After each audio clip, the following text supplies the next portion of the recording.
উনি অবৈধ নির্বাচন, যে নির্বাচনটাকে উনি অবৈধ চাইলেন, সেই অবৈধ নির্বাচনের নির্বাচিত মেয়র হিসেবে নিজেকে ডিক্লারেশন চাইলেন।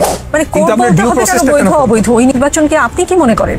না, নির্বাচন অবশ্যই, নির্বাচন যদি অবৈধ হতো তাহলে পরে তো কোর্ট এইভাবে একটা রায় দিত না। কোর্ট তো অবশ্যই আমাদের যে স্থানীয় সরকার বলে এসেছে যে নির্বাচন অবৈধ ওই সময়, তাহলে ওইটা আমি কি বলে এসেছি তার থেকে ইম্পর্টেন্ট হলো আমার আর্জিতে আমি কি মানিলয়ের অধীনে যে নির্বাচনটা সেটাকে আমরা গ্রহণ করলাম। গ্রহণ করলে শেখ হাসিনা নির্বাচন বৈধ, এবং সেই বৈধতার পরে আর কোনো বৈধ সরকার নাই।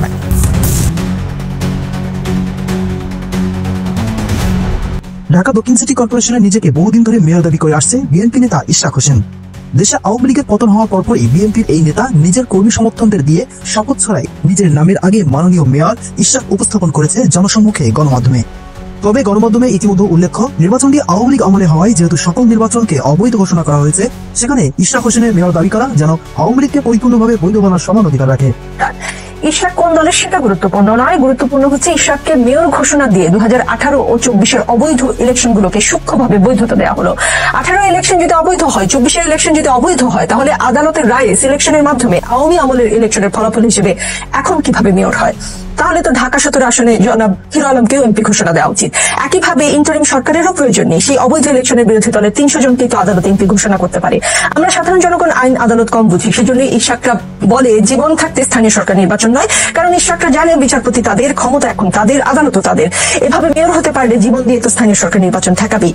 এই সরকারও জনগণের সাথে তামাশা কম করলো না, জনসমর্থন ছিল, মানুষও চেয়েছিল স্থানীয় সরকার নির্বাচন হোক, স্থানীয় নির্বাচনগুলোর মাধ্যমে জনগণ ভোটমুখী হোক, নির্বাচন কমিশনের দক্ষতা যাচাই হোক, তারপর জাতীয় নির্বাচন হোক। সরকার জনগণকে পাত্তা না দিয়ে রাজনৈতিক দলের কাছে মাথা নত করলো। সারাদিন নির্বাচন করার লোকজনও দেখলাম আদালতের রায়কে স্বাগত জানাচ্ছে, নিজের দলের সুবিধা দেখলে অবৈধ নির্বাচনেরও সুফল নিচ্ছে। তবে ইতিমধ্যে দেশের উপদেষ্টা মন্ডলী ও ইশরাক অর্থাৎ বিএনপি নেতাকর্মীর মধ্যে বিরূপ মতপার্থক্য সৃষ্টি হয়েছে।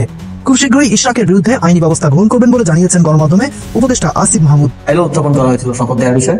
ইনফরমালি আমরা আইন মন্ত্রণালয় থেকে জানতে চাই করণীয় কি। আইন মন্ত্রণালয় থেকে আমাদেরকে জানানো হয়েছে যে যেহেতু বিষয়টি বিচারাধীন, এই মুহূর্তে শপথ দেওয়ার সুযোগ নেই, গ্যাজেটের মেয়াদ শেষ হয়ে গিয়েছে, এবং পরবর্তীতে 1 জুন সিটি কর্পোরেশনের মেয়াদ শেষ হয়ে যাওয়ার পরে তো আমাদের শপথ দেওয়ার কোনো সুযোগ নেই। ওনাকে মিসগাইড করা হয়েছে, মিসলিড করা হয়েছে কোনো রাজনৈতিক উদ্দেশ্য চরিতার্থ করার জন্য, এবং সেটা এখনো করা হচ্ছে। একটা দায়িত্বশীল রাজনৈতিক দল হিসেবে এটাকে বন্ধ করাটা এই সরকারের উচিত, বিএনপির একটা দায়িত্ব। তবে এক্ষেত্রে বিএনপি নেতা ইশরাক স্পষ্টভাবে জানিয়েছেন যে কোনো আইনি প্রক্রিয়া তার বিরুদ্ধে নেওয়ার ক্ষেত্রে তিনি পরিপূর্ণভাবে প্রস্তুত। আপনাদের মতো শিশু উপদেষ্টা যদি এখন আমাদের সাথে কথা বলতে চান, আপনাদের সাথে কথা বলাটা আমি মনে করি আমাদের জন্য অবমাননা। যদি ফৌজদারি অপরাধ করে থাকি, তাহলে কেন আপনারা তো সরকারে, কেন আইন শৃঙ্খলা বাহিনীর কাছে আপনারা যে আমার বিরুদ্ধে অভিযোগ দায়ের করছেন না? কেন আইন শৃঙ্খলা রক্ষাকারী বাহিনীকে নির্দেশ দিচ্ছেন না আমাকে গ্রেফতার করে নিয়ে যান? হাসিনার বিরুদ্ধে 17 বছর আমরা যুদ্ধ করেছি, লড়াই করেছি, জেল খেটেছি, খুন হয়েছি। আমরা যত ধরনের জুলুম নির্যাতন আছে সবকিছু সহ্য করে আমরা জনগণের অধিকার প্রতিষ্ঠার জন্য লড়াই করেছি। আপনাদের মতো শিশু উপদেষ্টা যদি এখন আমাদের সাথে কথা বলতে চান, আপনাদের সাথে কথা বলাটা আমি মনে করি আমাদের জন্য অবমাননা। তবে এর পাল্টা জবাবে সমন্বয়ক সার্জিস এক মন্তব্যে জানিয়েছেন, যদি হাইকোর্টের নির্দেশে ইশরাক বৈধ করে ঘোষিত হয়, তবে আওয়ামী লীগ আমলে সংগঠিত হওয়া ওই একই হাইকোর্টের আদেশে বিএনপির ভারপ্রাপ্ত চেয়ারম্যান তারেক রহমান মৃত্যুদণ্ড অর্থাৎ ফাঁসির আসামি। সমস্যা হচ্ছে রাবারের মতন, যত এটারে ধরে টানাটানি করবেন এটা বড় হয়ে যাবে, এটা ছোট হবে না। দরকার হচ্ছে এই মুহূর্তে ডক্টর মোহাম্মদ ইউনূসের যে সার্বিক রাজনৈতিক অবস্থান, এনসিপির জনসমর্থন হারানো, প্লাস একটা উত্তাল ঝড় চলছে বিএনপির সাথে, এখানে এই সমস্যাগুলোকে আর সামনের দিকে না বাড়ানো। কিন্তু আজকে প্রধান উপদেষ্টার সাথে বাংলাদেশ জামাত ইসলাম, বিএনপি এবং কি বলা হয় যে ধরেন এনসিপির 3টা দলের আলাদা আলাদা বৈঠক হয়েছে।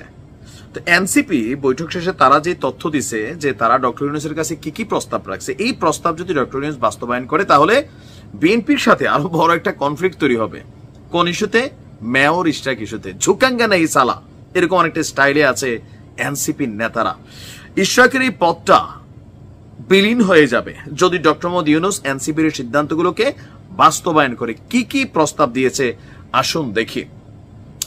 আপনার কিছুক্ষণ আগে বৈঠক শেষে এক সংবাদ সম্মেলন করেছে এনসিপির আহ্বায়ক নাহিদ ইসলাম। সংবাদ সম্মেলনে প্রধান উপদেষ্টাকে 5 বিষয়ে আপনার তারা অনুরোধ জানিয়েছে অথবা প্রস্তাব দিয়েছে যেগুলো যেন সরকার বাস্তবায়ন করে। তো আসুন দেখি নাহিদ ইসলামের বক্তব্য। তিনি বলছেন, আজকের এই আলোচনায় আমরা ডক্টর মোহাম্মদ ইউনূসের প্রতি সমর্থন জানিয়েছি। গুড। পাশাপাশি আওয়ামী লীগ নিষিদ্ধের বিষয়ে একটা দাবি ছিল আমাদের, যেটা 30 কার্যদিবসের ভেতর বাস্তবায়ন করার কথা ছিল। এ বিষয়ে আলোচনা হয়েছে। আচ্ছা, পাশাপাশি আমরা প্রধান উপদেষ্টাকে বলেছি জুলাই আন্দোলনে যারা আহত ও শহীদ হয়েছেন তাদের পুনর্বাসনের বিষয়টিও ধীর গতিতে চলছে। আরেকটি বিষয়ে আলোচনা হয়েছে, এটাই হচ্ছে ইশরাকের জন্য ঝামেলাযুক্ত ইস্যু। আওয়ামী লীগের আমলে, মানে শেখ হাসিনার আমলে যে সকল নির্বাচন হয়েছিল সেগুলো বিতর্কিত ছিল, ফাইন। তাই সেই পূর্বের নির্বাচনগুলোকে আইনগতভাবে অবৈধ ঘোষণার জন্য প্রধান উপদেষ্টাকে আহ্বান জানিয়েছেন।